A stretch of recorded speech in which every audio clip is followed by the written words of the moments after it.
ترانه که تسخیر کننده دلها گشت. در سرابه نقطه گذاشتم. شما شنونده که هستید فکر شما درست است. سرودهایی که زمان ویردی زبانها و مقبول دلدادگان بود. در جوانی این ترانه دوست داشته ما بود. ترانه از ما نیست، این ترانه خلقی است. بله بله بله. و ما از نو تنظیم کردیم.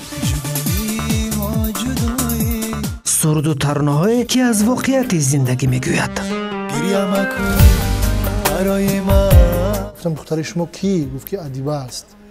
در حیرت موندم. بعد توی میشد. من در سر چنبرک این شعر رو نوشته و آهنگ بسته خوندم. ادیبه جانی من. تلاش آوازخانه که همیشه راه به دلها میجوید و برای عاشقان میسراید.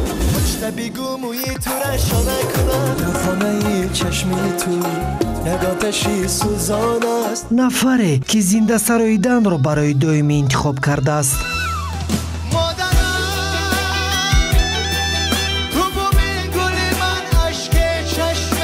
زنده می سراید. برای همون شنونده هم با فکرم دیگر خیلتر تاثیر میکنه. با اون نام گذاشتن عبدولی، ولی او را با ولی جان میشناسم.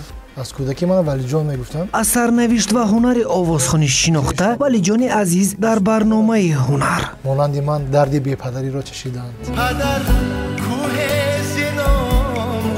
شام یک شنبه در تلویزیون دوشنبه. که من از وطن جدایی با خدا نمیتوانم. به خبر نما. به خبر نما.